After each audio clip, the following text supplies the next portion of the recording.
Back in December, we reported that we can isolate CTCF DNA and that was highly sensitive for detecting cancer.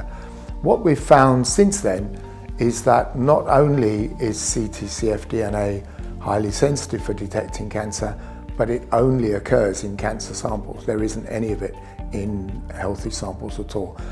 What that means is that when we isolate CTCF DNA, it is actually an isolation of pure cancer-derived DNA.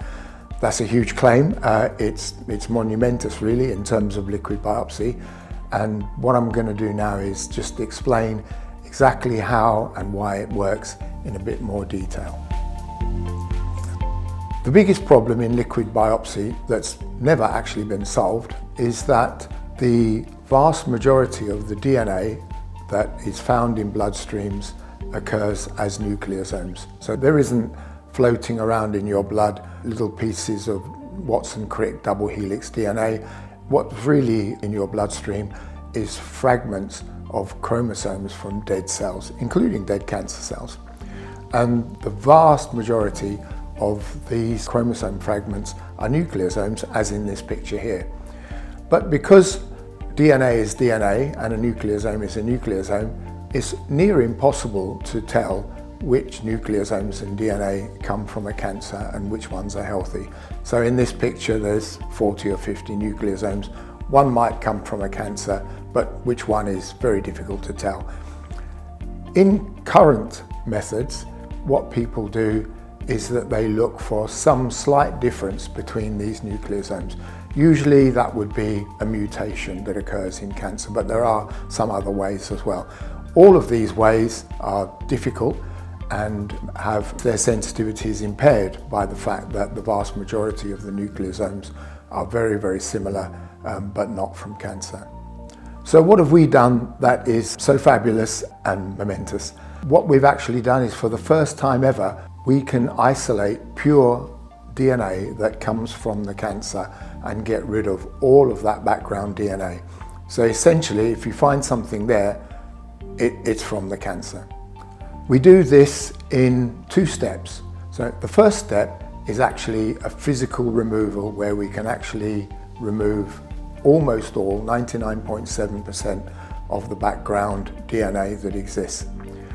That last little bit of background DNA is then actually easy to remove in a computer bioinformatically, leaving only the sequences that come from the cancer, and I'll show you how that works. These are the suspects of the piece, the molecules in question. The one on the left is a CTCF DNA complex. As I said before, it's a fraction of a chromosome. The one in the middle is the nucleosome that we've already been talking about, and this comprises the vast majority of the DNA present in the blood.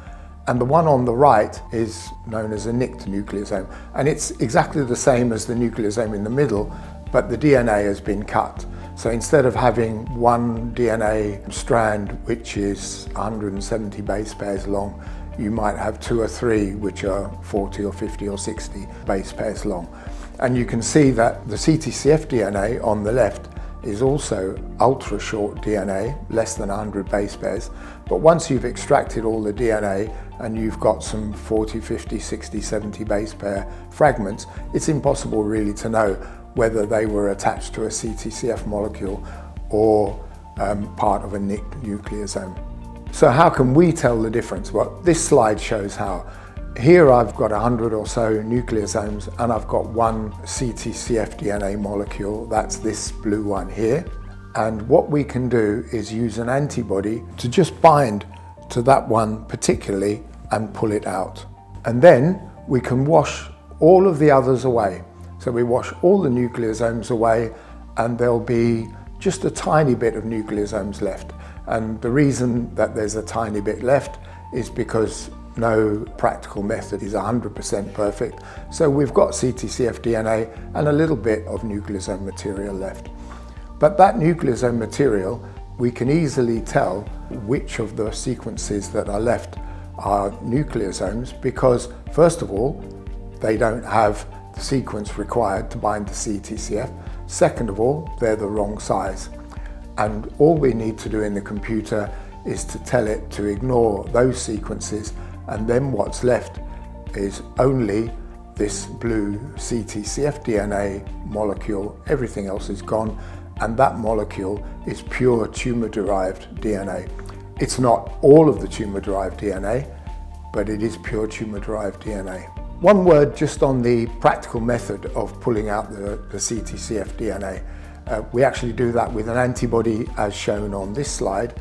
The antibody binds only to CTCF DNA, not to the nucleosomes, and that's how we get there. And then we extract the DNA from the CTCF bound to the antibody and sequence it. The rest is bioinformatics.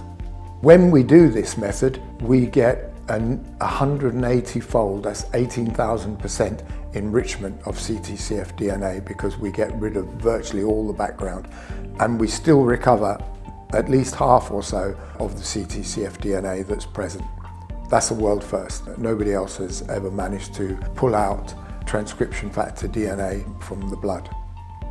So having developed a method that can purify cancer-derived DNA from the blood, we tested it on some real samples. In the first development step that we trained, we looked at samples from 11 healthy people, 10 people with a chronic inflammatory disease. These would be things like Crohn's and colitis and rheumatism, and also from 49 patients with newly diagnosed cancer. It was a range of cancers, people that had colorectal cancer, prostate cancer, lung cancer, breast cancer, liver cancer or bile duct cancer. And we also selected from people with a variety of stages. So there were 11 people with stage 1 cancer, 12 with stage 2, and moving up to stage 4 where there were 18. And we put all of samples from these people through our new method, and the result that we got, a perfect result in the first instance. So all of the control samples from people that were healthy or with a chronic inflammatory disease were negative, and all of the people that had a cancer were positive, including all of the people with stage 1 and stage 2 cancer, which was a very encouraging result for us. However, when you're testing developmental samples, you already know the result, and there's an element of circularity in the argument. So in order to be really sure that it works, you need to do blinded, independent validation studies. And this is what we did next. We looked at 22 samples from healthy people, 59 samples from people with either lung cancer or colorectal cancer, and we looked at, again, a variety of stages, including 18 people with stage 1 cancer and 27 people with stage 2 cancer. And in this case, of course, this is more like the real clinical situation. So we had a bunch of unknown samples and we tested them to make a prediction as to whether the test would give a correct or incorrect result. And in fact, what we see here is that we were correct for 17 of the 18 stage 1 cancers. That's a 94% sensitivity rate. And we were correct for 26 of the 27 stage 2 cancers. That's a 96% detection rate. And we had one false positive amongst 22 healthy controls, which gives us a 95% specificity. Other detection methods for cancer get nowhere near 94 or 96% for stage 1 and stage 2 cancers. This is a first independent validation. It's a fabulous result. So in terms of clinical applicability, we think that the range of applications potentially for this technology is broad. Some of the low-lying fruit would be for the early detection of cancer, since we do get stage 1 and stage 2 cancer testing so accurate in the studies so far. So this would be good for MCED, multiple cancer early detection testing. Another area of use would be detecting minimal residual disease. So this is looking for any remaining cancer within a patient after treatment and during treatment. But in MRD, a particularly hot area at the moment is tumor-naive testing, and we think that this test will be particularly useful in the area of tumor-naive testing. It'll also be useful for treatment monitoring, and as I say, there's a broad potential range of applications which goes even wider. So, to summarize, we've developed a world-first technology that allows us to isolate pure transcription factor, in this case CTCF, DNA from blood samples.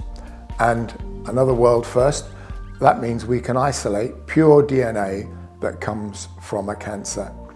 And that gives us a lot of potential applications using a completely new class of biomarkers, and there are at least 10,000 or more of these sequences that we can use. And of course it's a new method for liquid biopsy, which is quite revolutionary and doesn't follow the usual pathway of, as far as I know, all other liquid biopsies. And we have compelling proof of concept that this actually works in clinical samples, especially in the most important samples. Those are the ones in stage 1 and stage 2 patients, which are the hardest to find by blood test.